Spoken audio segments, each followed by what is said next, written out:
Repito, Hechos capítulo 9, versículo 30 al 31. Amén. Listo, vamos entonces a leer esta palabra. Dice así la escritura: cuando supieron esto, los hermanos le llevaron hasta Cesarea y le enviaron a Tarso. Entonces la iglesia tenía paz por toda Judea, Galilea y Samaria, y eran edificadas andando en el temor del Señor, y se acrecentaban fortalecidas por el Espíritu Santo. Gloria a Dios. Y aquí quiero recordar la palabra que compartíamos el domingo de la semana pasada, y es que hablábamos del sometimiento de Saulo, amén, al Señor. Y decíamos que cuando Saulo se convierte al Señor y partimos fue con él, la enseñanza giró alrededor de él, pudimos ver un hombre lleno de dificultad, un hombre con muchos problemas, un hombre agresivo, pero cuando conoció al Señor, de inmediato el poder de Dios, porque él creyó, lo transformó. Y esto lo enfocábamos en el punto de vista en que a veces nosotros llegamos a los caminos del Señor y nos volvemos un poco cómodos. O sea, nos acomodamos mucho y como si el servicio a Dios se lo dejamos a otros y nosotros nos convertimos en espectadores y en receptores, pero ojalá que fuéramos buenos receptores. Pero es una modalidad que ha caído en estas generaciones. Por eso hay mucha gente congregándose en las iglesias, pero hay pocos servidores y el desgaste es muy grande, y esto no es de Dios. Porque si hay algo que el Señor vio hace más de 2000 años atrás, fue la necesidad de obreros en el reino de Dios. Almas hay muchísimas, cientos y miles, y podemos decir millones de almas hay alrededor del mundo entero. Y cada persona pues nace con la naturaleza caída, o sea, nace con la naturaleza del pecado, lo que nos convierte en pecadores. Por lo tanto, la perdición es eminente, es una realidad en la humanidad. La condenación también. Y el juicio de Dios ya está declarado para los impíos y pecadores. Pero el Señor en su misericordia, Juan 3:16, todos conocen el texto, dice que Dios amó al hombre y al mundo de una manera extraordinaria, insondable. De tal manera amó Dios al mundo que dio a su Hijo unigénito, o sea, a Jesús. O sea, dio una solución al mundo perdido, al mundo de pecado, al mundo vulnerable. Dio a su Hijo para que todo aquel que en Él cree no se pierda, mas tenga vida eterna. Y toda la humanidad debe entender este mensaje. Esto no es para cristianos, es más, este mensaje es para los mundanos, para los impíos. Porque el hombre perdido, a él fue que se le envió esta palabra, que Dios lo amaba y envió a su Hijo en rescate de él para que se salve. Así que cuando Cristo viene a la tierra, él mismo se convence de primera mano que la mies es mucha y los obreros pocos. Y cuando dice mies, pues hay una cosecha enorme, el cultivo es grande y está maduro, pero no hay quien lo coseche. Hay almas allí que Dios tiene para salvación, hay vidas que necesitan la ayuda, la misericordia de Dios, pero hay pocos obreros. Lo dijo el mismo Señor, y dijo a la verdad, como quien dice, de verdad la mies es mucha, o sea, esto no es un cuento, es real, y los obreros poco. Rogad al Señor de la mies que envíe obreros a su mies. ¿Y los obreros cómo llegan? Pues ellos no llegan ya convertidos en obreros, ya predicadores, profetas, evangelistas, ellos no llegan así. Ellos llegan con sus problemas, ellos llegan con dificultades, llegan en pecado. Así llegan al reino de Dios, con vidas desastrosas, quizás habiendo cometido muchos males en la vida pasada, hombres señalados, mujeres señaladas, personas que en su naturaleza saben que fueron instrumentos del diablo, pero llegan al reino de Dios. Y esas personas, cuando se arrepienten, son los que vienen para formarse y ir a cosechar la mies. Y de ahí es que salen los pastores, los evangelistas, los misioneros, cantautores.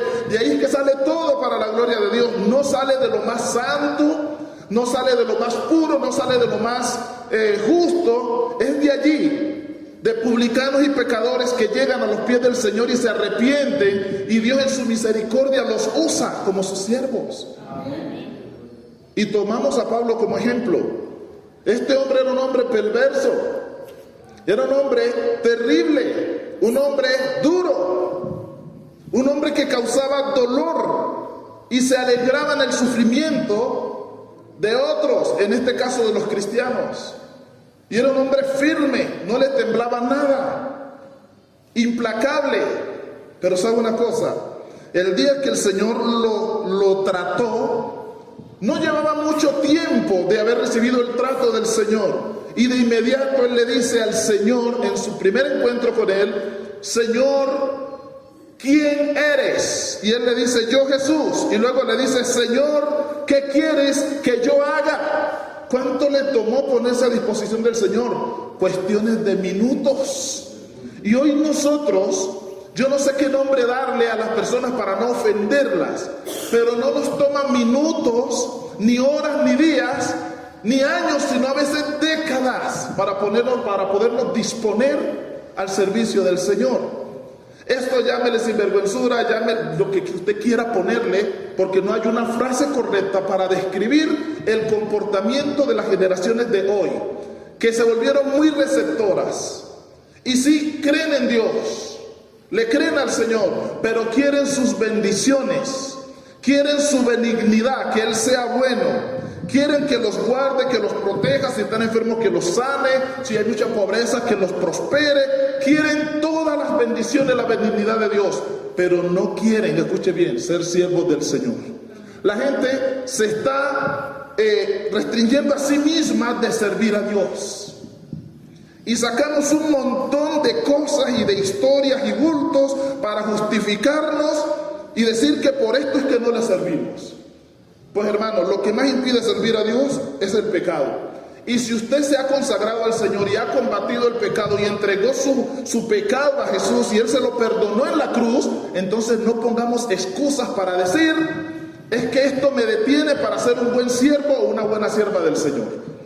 No podemos sacar excusas.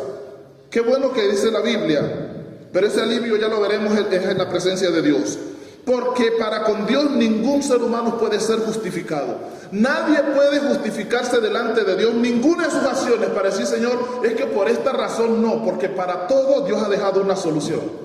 Para todo. El Señor dijo desde lo profundo de su corazón que necesita obreros para la mies. Usted fue mies cosechada, pero no para que se quede allí en el canasto. Usted es mies que vino para ser limpiada, para ser tratada, para ser procesada y luego ser olor fragante, sacrificio y olor fragante para Dios. Y esto es algo que debemos hacer. Me gusta, Pablo fue terrible, pero este hombre tan pronto conoció al Señor, tan pronto lo conoció, de inmediato se colocó a disposición. El Señor sabría si lo usaba ahora, si primero lo limpiaba más. Él sabría qué iba a hacer con él. Pero lo que sí es cierto es que en la misma condición que se encontraba Saulo, después de haber perseguido a Jesús, de haber maltratado a los cristianos, así como él estaba con toda esa conciencia encima, él le dijo: Señor, ¿qué quieres que yo haga? Se puso a disposición. No esperó un montón de ayuno, no esperó un montón de años, no esperó qué sé yo cuántos seminarios. Esto es lo de menos. Lo primero es ponerse a disposición. ¿Qué es lo que Dios quiere con nosotros? Y de ahí en adelante Dios sabrá qué hará con nosotros. Él verá si nos usa o nos deja sentados, pero Él sabrá qué hará con nosotros. Entonces, iglesia, la palabra del domingo pasado giraba alrededor de esto. Y hubo gran dificultad en el pueblo de Dios. Gran dificultad. Porque la iglesia pasó por momentos muy difíciles. El pueblo de Dios, el pueblo cristiano, y la palabra de Dios en ese tiempo pasó por momentos muy difíciles. Ahora les voy a dar el tema de hoy. El tema que tenemos para tratar hoy es la iglesia bendecida. Así la vamos a llamar, sencillito. La iglesia bendecida. Pero antes de poder hablar de una iglesia bendecida, es importante comprender esto. La iglesia, antes de ser bendecida, primero pasó por un tiempo de oscuridad a causa de la persecución de Saulo. La iglesia del Señor no siempre ha estado de gloria en gloria, no siempre ha estado de victoria en victoria, ha tenido sus momentos bastante difíciles. Y recuerden que aunque no es el mismo Dios que manda a veces estas cosas, el enemigo sí se levanta para dañar y destruir. Pero Dios suele usar, observe, suele usar todas las circunstancias para bendecir a su pueblo. Y ahí es donde se cumple, y lo dice Pablo mismo.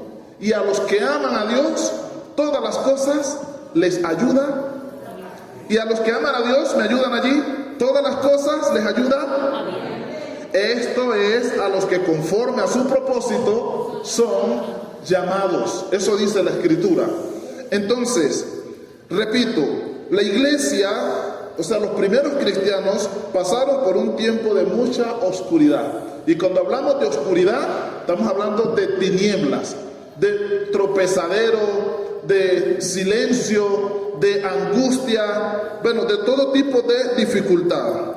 Lo segundo, la iglesia pasó por muchas tristezas.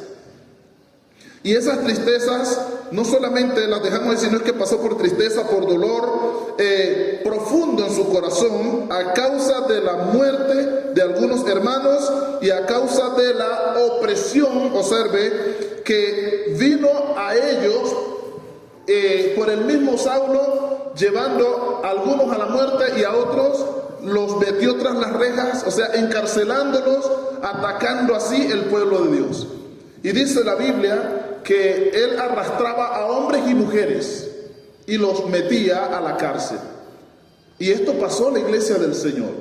Pero aún así la gente se congregaba, la gente alababa a Dios, glorificaba a Dios. Ya no predicaban abiertamente, o sea, ya era muy complicado porque el que lo hiciera era muerte segura, muerte segura.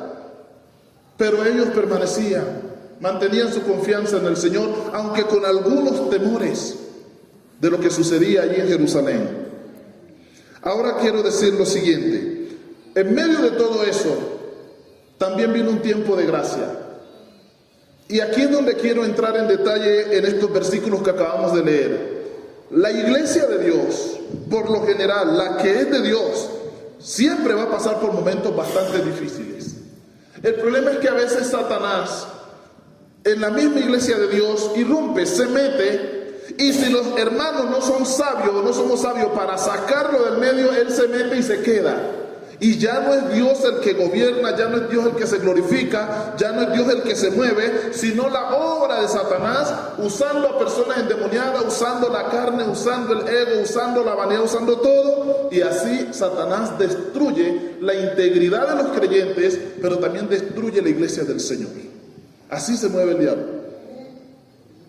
¿En una iglesia del Señor puede pasar eso? Sí. Porque el enemigo llega a ese terreno es para dañar y atacar, no para edificar. Y nosotros tenemos que ser sabios. Sabios y saber que debemos de permanecer en todo tiempo.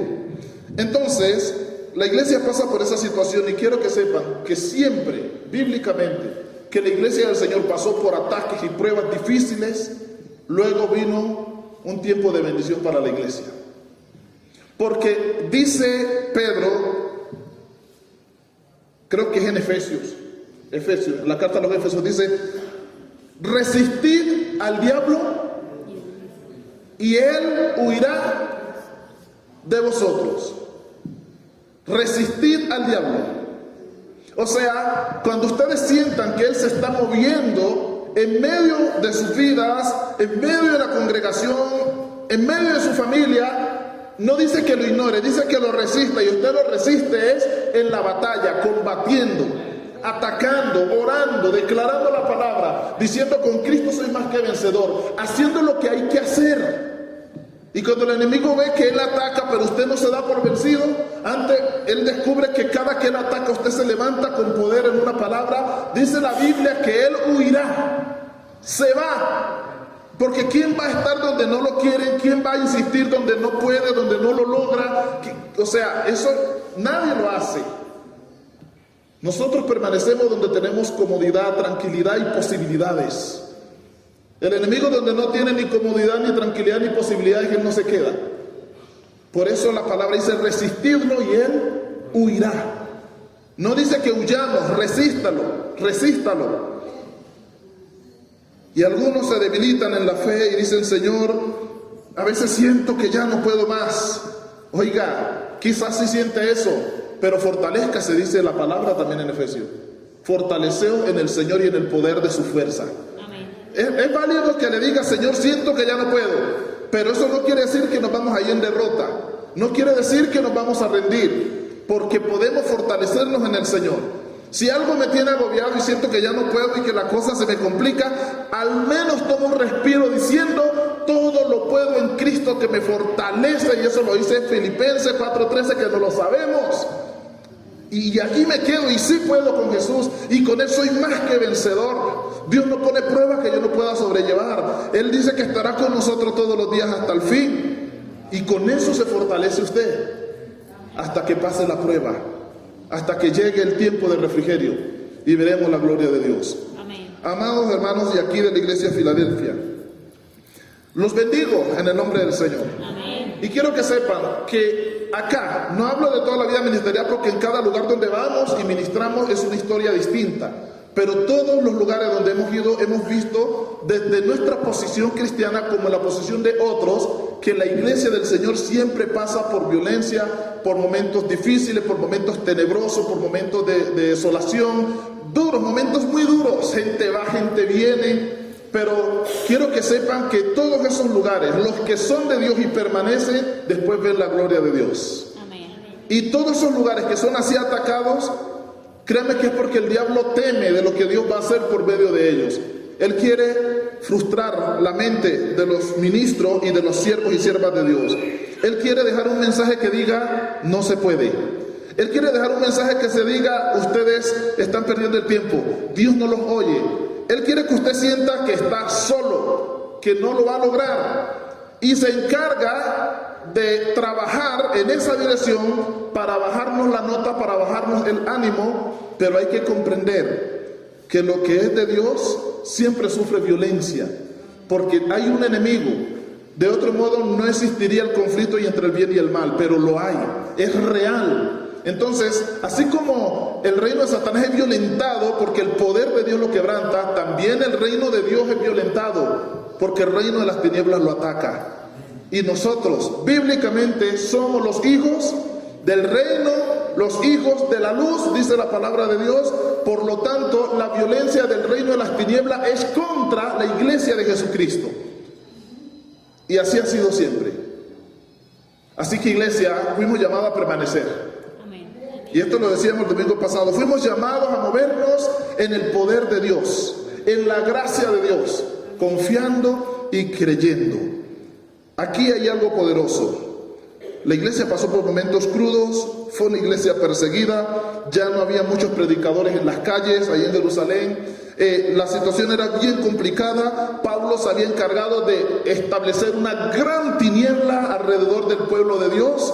Los hermanos estaban atemorizados, ya algunos habían sido asesinados, otros estaban presos en la cárcel. Era un momento muy crudo, muy difícil para el cristianismo. Nada que ver con los sufrimientos de la mayoría de los creyentes hoy día, que su máximo sufrimiento es: no tengo un empleo, no tengo una casa, no he comprado un carro, no tengo dinero.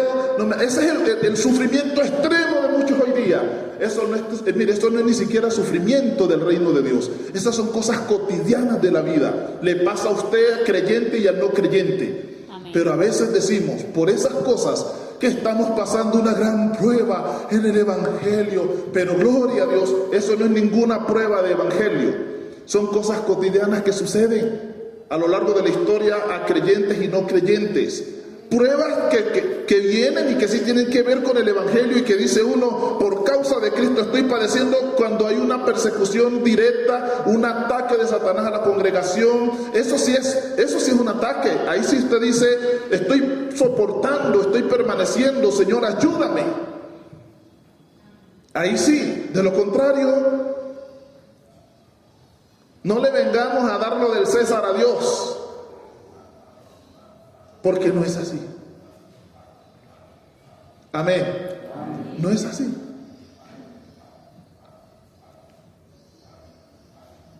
Mira, amados hermanos, estos hermanos, los primeros cristianos, yo solo puedo decir que los sostenía la gracia de Dios, pero tenían todo para desertar, renunciar, esconderse y no continuar, porque había persecución, desolación, encarcelamiento y muerte. Y ante una situación como esa, la fe de muchos mengua. Pero cuando ya Dios ha hecho la obra en una persona, sin importar los tiempos que les toca atravesar, esas personas permanecen fieles al Señor. Amén. Ahora dice la Biblia, después de ese momento tan duro, que Pablo se convierte y ahora sale a predicar en el mismo lugar que él se encargó de poner temor, de establecer tiniebla, de llevar presa a los hermanos y de participar de la muerte de otros. En ese mismo lugar, este hombre que estuvo al frente y comandando muchas de estas avanzadas, ahora se pone al frente, pero del reino de Dios, el cual él mismo atacó. Esa tiniebla que él ayudó a establecer, ahora él mismo le tocaba removerla, ya no con el poder humano, ya no con el poder sacerdotal, ni con el poder político, porque con esos poderes fue que él estableció esa tiniebla. Ahora le tocaba removerla con el poder de Dios. Amén. Ahora le tocaba combatirla con su vida y el poder de Dios. Y esa nota que le bajó a los hermanos, esa aflicción que le causó y ese temor que les infundió, ahora a él mismo le tocaba remover esto y asegurarse de hacerlo bien, porque Dios lo llamó para que limpiara el mismo camino que él ensució. Así es. Y cuando Pablo se convierte, empieza a predicar en los lugares donde él perseguía a los cristianos. Y empieza la murmuración diciendo, pero si este vino a perseguirlo, ¿cómo es que ahora predica en este nombre? Y la gente se confundía, dice la Biblia. Pero luego dicen los cristianos, no. Esa es una estrategia de Pablo. Ya buscó toda la forma de hacernos daño y ahora aparenta ser cristiano para que nos confiemos y luego agarrarnos. Y ya Pablo estaba convertido de verdad.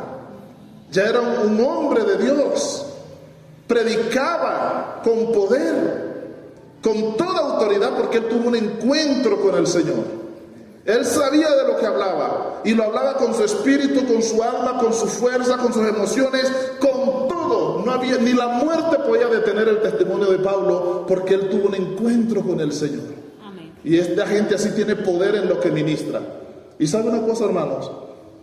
Finalmente se necesitaron testigos cristianos mismos que vieron a Saulo en peligro de muerte, que quisieron matarlo una y otra vez, como él hacía con los cristianos, pero él persistía predicando y los cristianos ocultamente haciéndole el seguimiento. Pero finalmente, cuando él se presenta a los cristianos, fue necesario que viniera este discípulo, creo que es Bernabé, el que el Señor le dijo, ve, creo que fue a Damasco, a la calle que se llama Derecha, y entra allá y busca un hombre llamado Saulo, porque él ora, un hombre que Dios mismo le habló. Tuvo que ir a los cristianos y decir, soy testigo de la conversión de Saulo. Él no está aparentando, no es una estrategia. Lo he visto predicar exponiendo su vida con poder ante los judíos, pero también enfrentándose a los griegos.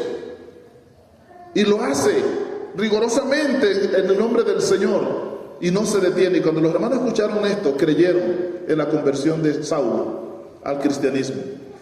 Hermano, es tiempo de que usted también predique con poder, de que nosotros sirvamos al Señor con rigor, con nuestras fuerzas, sin importar, porque la gente siempre va a hallar algo que decir, ¿o no es así? La gente siempre va a echar mano de algo para tratar de opacar la luz, pero la luz jamás será vencida por las tinieblas. Usted siempre brillará en el nombre del Señor. Así que no nos detengamos, la iglesia del Señor no puede detenerse.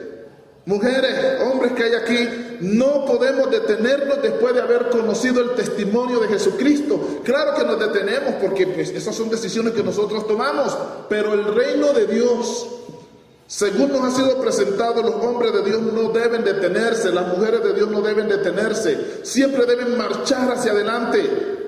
Siempre.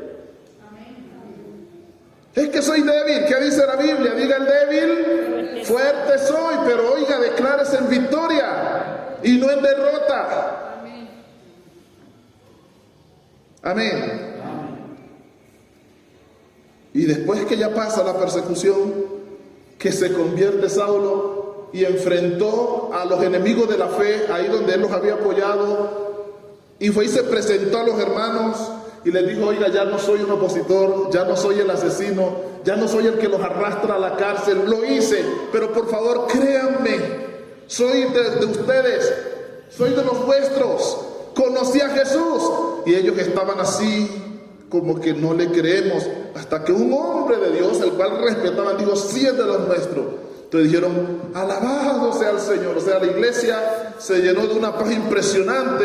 Yo me lo imagino a él también lleno de aflicción. Uno, ahora tener que decirle a esa gente que él confundía, persiguiendo a los cristianos, ahora tener que él mismo decir: Jesucristo es el Señor, el Hijo de Dios, el Salvador del mundo, y fuera de él no hay quien salve. Tener que ahora decir esto, yo creo que era lo más difícil para un hombre como Saulo. Tener que decir a esa gente que estamos matando, como Esteban, el cual yo fui testigo. Este era un hombre de Dios y hemos pecado contra Dios, cuando él mismo estaba allí aplaudiendo. Es duro para un hombre como este. Ahora, el mensaje aquí es: unos se confunden porque dicen: bueno, entonces ¿qué? ¿Jesús es de los buenos o es de los malos? Porque primero Pablo lo persiguió porque era de los malos, y ahora este mismo Saulo diciendo que Jesús es de los buenos. Entonces la gente se confundió, y los más rebeldes dijeron: ¿sabe qué? Matemos a este hombre. Y decidieron darle muerte a Saulo. Pero ¿sabe?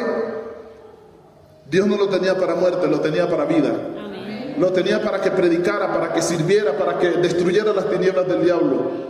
Pero luego llega este hombre al pueblo de Dios, y ahora aquí está el asesino, pero ya no soy un asesino.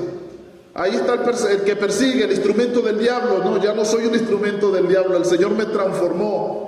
Ya no los voy a llevar a la cárcel, mis hermanos. Yo me lo imagino con esa tristeza, con esa vergüenza, mirándole a los ojos, tratando de convencerlos de que Cristo le habló, de que el Señor lo bendijo, de que el Espíritu Santo lo llenó, que ya se bautizó, que es genuino. Yo me lo imagino, esa lucha tan dura, convenciendo a esos pocos hermanos que quedaban, y él hablándoles con amor, con cariño, amándolos con amor profundo, porque ya era de ellos, de ese equipo.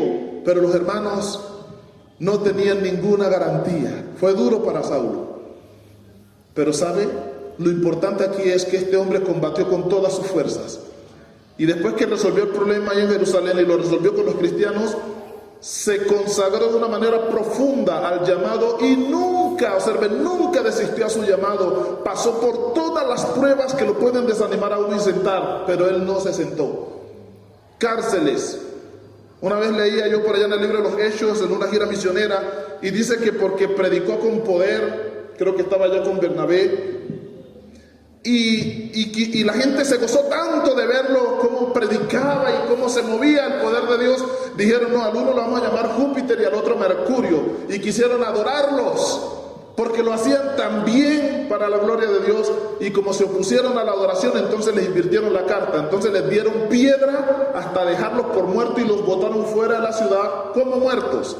Pero estaban vivos, todavía quedaba allí algo de vida. Dios lo levantó, unos hermanos los cogieron, les sanaron las heridas y las curaron, se recuperaron y seguían predicando a Jesucristo. Ellos sí tenían clara la lucha y la guerra contra las tinieblas.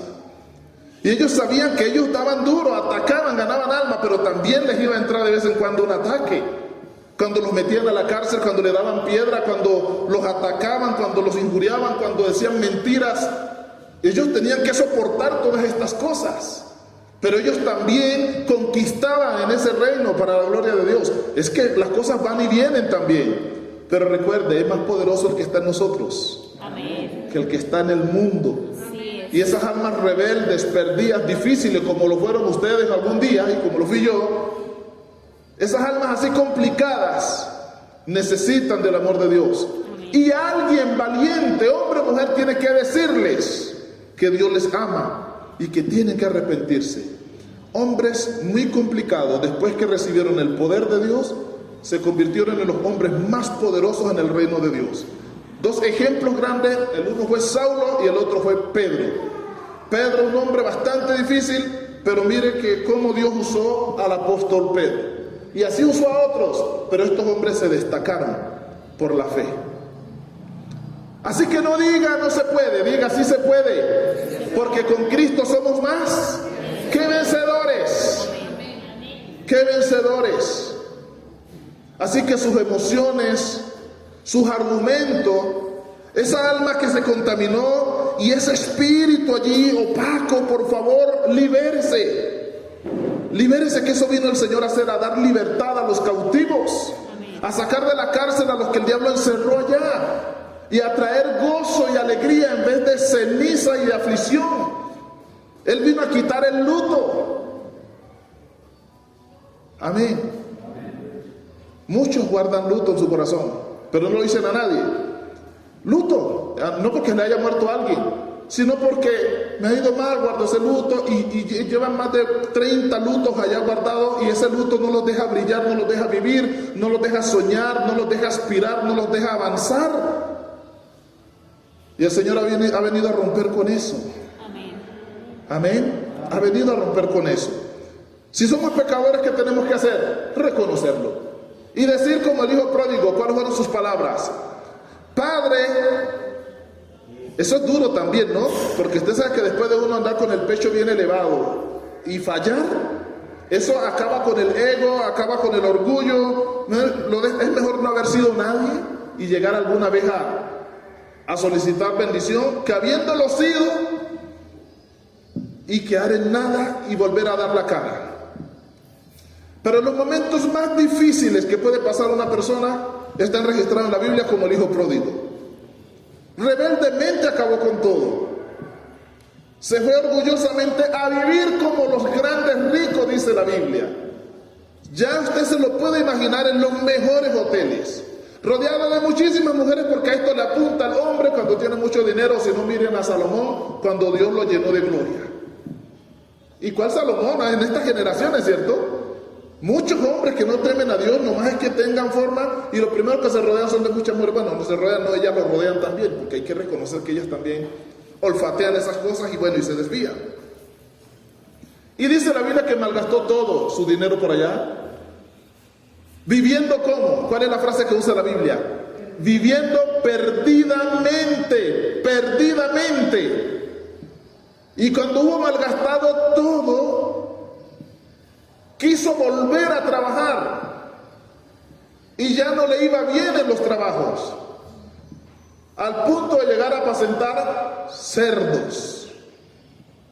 Pero él tuvo un gesto de valentía y fue reconocer su condición. Amén. Y dijo: yo en esta situación, ¿cuántos jornaleros hay en la casa de mi padre? Como quien dice, ellos no sufren por un pan, un bocado, y yo aquí, siendo hijo, mire en las situaciones que estoy. Y dijo: volveré a la casa de mi padre, pero no volveré como salí. Voy a volver como el miserable que soy. Y voy a volver diciéndole: Padre, estoy perdido. Lo primero que vengo a decirte es que he pecado contra el cielo, le pequé contra Dios y todas las leyes espirituales, y también pequé contra ti, porque eres mi padre, tú sabes cuidarme, sabes, y aún así te decepcioné, te abandoné y fui y malgasté lo que habíamos construido juntos, acabé con todo, aquí estoy, vuelto nada. Vengo a decirte que no soy digno de ser llamado tu hijo, o sea, yo no merezco más esa posición, lo admito, pero solo te ruego que me hagas, como decimos en el Chocó, como un peón, un jornalero. Déjame ganar aquí la comida trabajando, me la quiero ganar, conviérteme en tu empleado. Y ese arrepentimiento hizo que él volviera a la posición que tenía antes y quizás mejor. Así es. Mejor.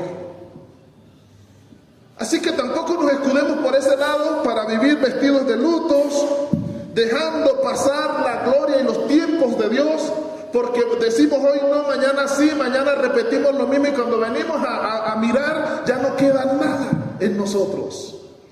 Ya no queda nada. Porque una gota de levadura, si usted no se deshace de ella, leudará toda la masa. Toda la masa. Así lo dice la Biblia. Amén. Entonces, siervos de Dios, hermanos y hermanas, hay que despojarse del viejo hombre y sus costumbres, revestirnos del nuevo hombre y disponernos para toda buena obra. Amén. Y sacar el idioma, la mentalidad y los argumentos de que no se puede o ahora no, o no es el tiempo de Dios. El tiempo de Dios fue desde el día que Él te llamó, desde el día que tú lo conociste. El que va distorsionando estas cosas somos nosotros, pero el tiempo de Dios es ese. Él no se equivoca y Él es fiel. Amén.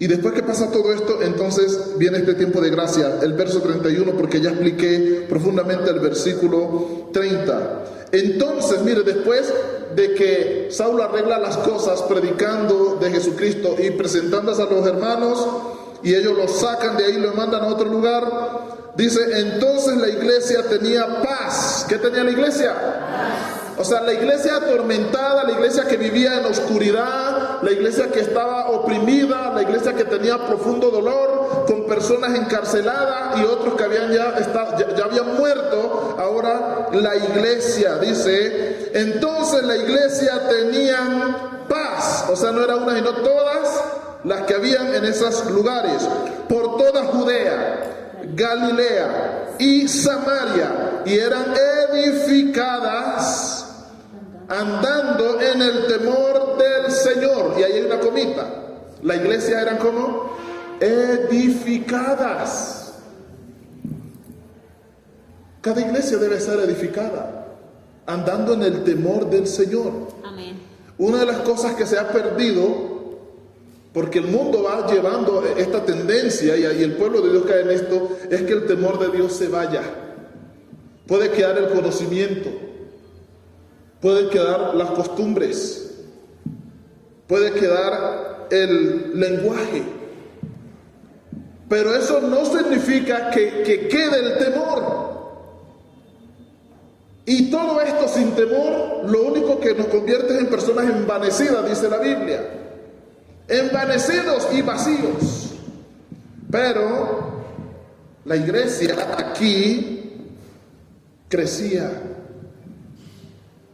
era edificada en el temor del Señor. Temían al Señor, pero tenían paz en su corazón. Ya podían alabar libremente, podían predicar nuevamente, podían testificar del Señor, podían verse las caras nuevamente. Había tranquilidad para volverse a reunir como podemos hacerlo hoy. Hoy podemos hacerlo. Pero para ellos, esto que para nosotros es normal, para ellos fue una bendición celestial y sobrenatural. Y para nosotros es normal y en ocasiones opcional.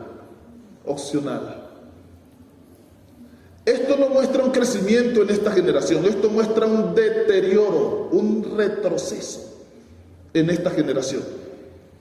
Porque las cosas que para ellos eran bendición y eran la máxima gloria de Dios, son las que tenemos nosotros ahora y no las valoramos. Y nos quejamos y decimos que tenemos problemas, que pasamos por grandes pruebas, se nos acaban las fuerzas, nos volvemos rebeldes y difíciles, manejamos nuestra propia vida, cedemos en lo que queremos y sí queremos, de lo contrario no hacemos nada. Y que nos aguanten en el reino, y Dios también que me entienda. Nosotros tenemos hoy lo que ellos con mucha dificultad alcanzaron. Y fueron fieles en eso que lograron. Y nosotros jugamos en esta gloria hoy día, llenos de pereza, de desánimos, ociosos, desmotivados, llenos de argumentos, al punto de decir, Dios sí me entiende. Ese es otro gesto de rebeldía cuando vamos en contra del mismo. ¿Cómo es posible que lo que para ellos fue gloria, para nosotros no signifique casi nada hoy día. Eso es triste, ¿sí o no?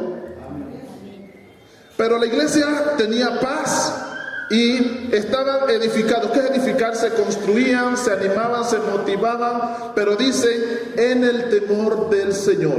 Hay que volver al temor de Dios. Mira, hermano, así nosotros hablemos bien, nos vistamos bien, aparentemos bien, porque usted sabe que es fácil aparentar, ¿cierto? A veces es complicado, pero se puede aparentar. Como por ejemplo, hay personas que usted conoce y lleva 3 meses tratándole y nunca les escucha una mala palabra en su boca. Nunca. Son unos ángeles. Pero apenas pasa el tiempo y los conoce en su ambiente natural, son terribles, las peores expresiones. Y dice uno, oiga, pero una cosa es lo que yo conocí y otra cosa es esta persona acá en su ambiente natural. Claro, porque se puede aparentar. Pero hermanos, podemos llevar toda la carcasa bien bonita, pero lo que le va a dar poder a esto y lo va a hacer original es el temor de Dios en los corazones. El temor de Dios en los corazones. Y hoy día, no lo digo solo por la congregación así, en el pueblo de Dios se necesita no volver al conocimiento porque sí hay. Se necesita volver al temor de Dios, respeto, reverencia, creerle a la Biblia, creerle a Dios, aceptar nuestra identidad, aceptar nuestro llamado, aceptar nuestra profesión y ser genuinos, sin importar en dónde nos toque, entender quiénes somos y por qué estamos aquí y para dónde vamos. Esa tiene que ser nuestra identidad, siempre. Amén. ¿Hay bajonazos? Sí los hay. Pero eso no justifica que perdamos nuestra identidad en Cristo. No significa eso. Amén. Mira, amados hermanos, y dice la Biblia que se edificaban, diga conmigo, en el temor del Señor. Pero hay algo más. Dice la Biblia, y se acrecentaban fortalecidas por el Espíritu Santo. Gloria a Dios. Esta parte ya depende de quién, del Espíritu Santo. La iglesia tenía paz, así sean 20, 30, 5, 10, tenían paz. Y una iglesia que ha sido atacada no tiene paz. Una iglesia que ha sido perseguida no tiene paz. Las iglesias que son fuertemente impactadas por hombres perversos, por el reino de las tinieblas, no tienen paz, pero permanece. Y el día que llega la paz, sin importar cuántos hayan quedado, ¿qué pasa con ellos? Se gozan en el Señor. Y la paz sí se siente en el espíritu y en el corazón. Amén. Observe esto.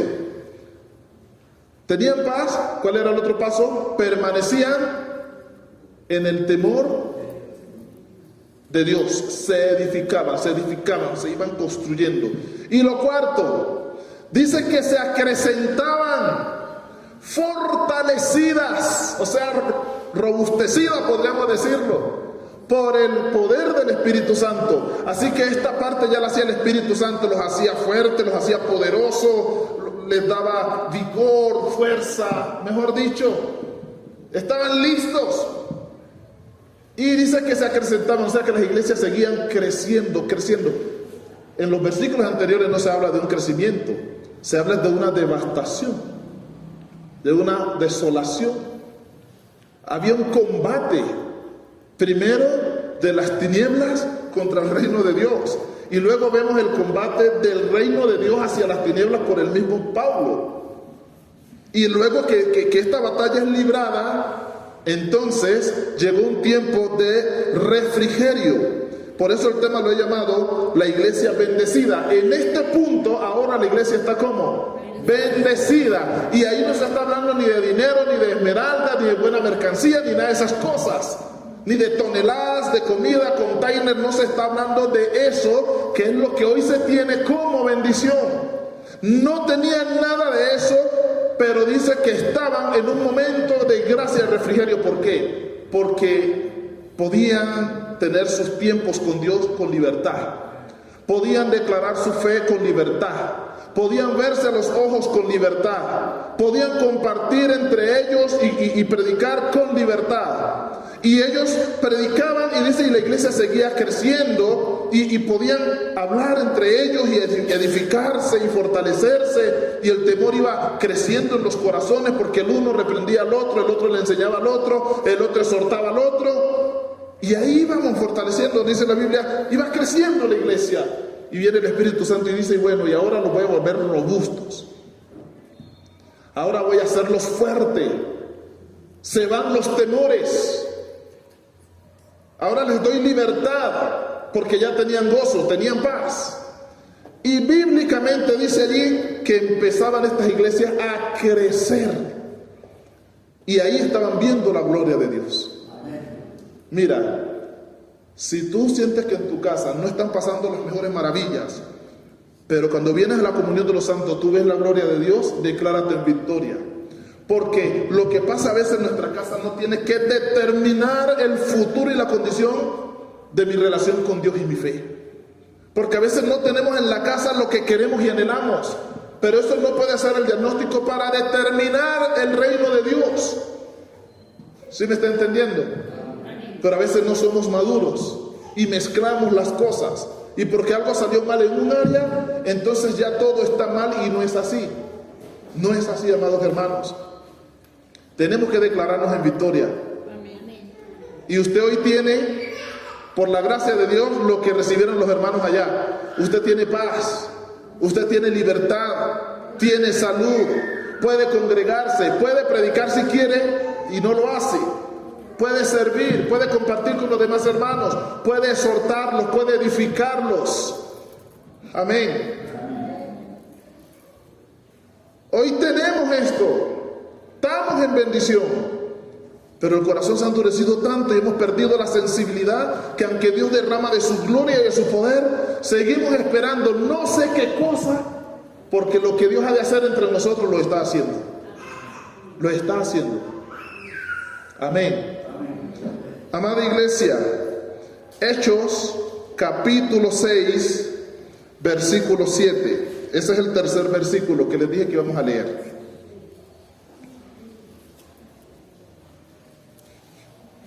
Aceptamos que la iglesia del Señor no es perfecta, pero dice la Biblia que Él la perfeccionará. Admitimos que los miembros de la congregación tenemos muchas cosas en nuestras vidas, cosas en las que no estamos de acuerdo, otras en las que no nos parece, otras en las que tenemos criterios errados, pero respetamos. Bueno, en la iglesia del Señor existe todo esto. Unos que piensan de una manera, otros que piensan de otra, otros actúan, otros se abstienen, unos hablan, otros callan, unos hablan y dan a conocer, otros callan pero murmuran, hay de todo. Porque recuerda que somos la iglesia del Señor, pero no estamos en el cielo con cuerpos glorificados. Estamos todavía ¿en dónde? En la tierra peleando la buena batalla. Y hubieron muchos problemas también aquí en esta etapa de la iglesia. Pero yo quiero que sepan que a pesar de que hubieron problemas y murmuraciones y discusiones, me imagino molestias, y ya habían unos que ya como que otros les caían como gordos, como decimos hoy día, son términos nuestros, no bíblicos. A pesar de toda esta dificultad por lo que pasaba la iglesia aquí en Hechos 6, dice la Biblia que los apóstoles fueron sabios, continuaron predicando, continuaron orando, le dieron atención a las personas, corrigieron lo que estaba mal, y cuando se superó esa prueba, tenemos también una iglesia bendecida aquí. Dice el versículo 7, después de todo eso, y crecía la palabra del Señor, y el número de los discípulos se multiplicaba grandemente en Jerusalén. También muchos de los sacerdotes obedecían a la fe. Hermanos, estaban duros como un callo, pero después de pasar las pruebas, ellos también se convertían al cristianismo. Y el número de los servidores crecía, porque a veces son poquitos. Tanto que tocó nombrar a 7 ahí para ayudar. Y eran miles, pero tocó escoger 7 hombres llenos de Dios, porque la vieja es mucha y los obreros pocos. Y cuando la iglesia se mueve en el poder de Dios en medio de las pruebas, la iglesia permanece, la iglesia pelea la buena batalla y no retrocede, no le teme al diablo, sino que lo resiste y lo enfrenta. Miren los resultados. Y se multiplica, dice, y crecía la palabra de Dios. O sea, se podía seguir predicando con más libertad. El número de los discípulos se multiplicaba. Había más servidores para el reino de Dios. Y muchos de los opositores, de los que contribuyeron a la muerte de Cristo, también obedecían a la fe. Pero esto es un resultado de una iglesia que entiende. Una iglesia que entiende. No que es religiosa, sino que entiende, porque entender tiene más poder que ser religioso. Porque cuando nosotros hacemos las cosas con entendimiento, el poder de Dios se mueve, porque usted entiende lo que hace. Esa fue la frase que usó Felipe con el etíope. ¿Entiendes lo que lees? Él iba allí sagradamente con el protocolo y estudiando la Biblia, pero la frase fue: ¿entiendes lo que lees? Porque si lo entiendes, vas a ver los resultados. Y aquí se trata, hermanos, de entender, para que con ese entendimiento hagamos las cosas correctamente y podamos ver la gloria de Dios. Y les digo, Dios no se equivoca. Si Él ya lo llamó, tiene un propósito con su vida. Repito, si Él ya lo llamó, tiene un propósito. El hombre se equivoca, Dios no.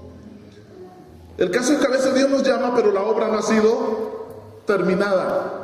Y con llamado y todo, cometemos unas barbaries, se nos salen unas frases, tenemos unas actitudes, unos comportamientos, en ocasiones desviaciones. Pero eso no significa que usted no haya sido llamado. Amén. Pues Pedro fue llamado y se le dijo: deje la red y será pescador de hombre. Y después de haber sido llamado, tuvo una desviación grandísima. Volvió y tomó la red y dejó de pescar hombres. Después de haber sido llamado y formado, negó a Jesús repetidamente, diciendo con sus entrañas: no conozco a ese hombre. Cometió errores, pero eso no niega el llamado. Él tenía un llamado, y como tenía un llamado, el Señor en su momento lo perfeccionó, y Pedro fue mejor de lo que algún día fue, y uno de los más potentes en predicación a grandes masas, y lo hacía con carácter y autoridad sin importar lo que le sobreviniera. Y aunque habían amenazas de muerte y él ya sabía que tenía la guillotina ahí en el cuello, él ya sabía que era cuestión de horas para matarlo, él no se detenía, y cada oportunidad la aprovechó al máximo, diciendo que Jesucristo es el Señor, es el Salvador. Hermanos, tenemos ejemplos de hombres débiles, pecadores, que se desviaron muchas veces, pero nos quedó su bonito ejemplo. Eso es lo maravilloso, que hayan cometido esos errores, para que usted no diga: es que yo no. Si usted también es así, permítele a Dios que perfeccione la obra en su vida y dispóngase para que Dios le use. Eso quedó allá en la Biblia, es para que miremos que ellos no eran perfectos, pero aún así el poder de Dios se glorificó en ellos. Lo mismo ha de suceder en estas generaciones. No ha pasado el tiempo en que se dijo: la mies es mucha, se necesitan más obreros. Ahora, la oración que vamos a hacer en esta hora, me gustaría que Camila nos pusiera una pista o algo. La oración que vamos a hacer en esta hora, amados hermanos, es en esta dirección: Señor, como un Pablo, como un Pedro o un Leví que estaba sentado en el banco de los tributos públicos, como un Lucas,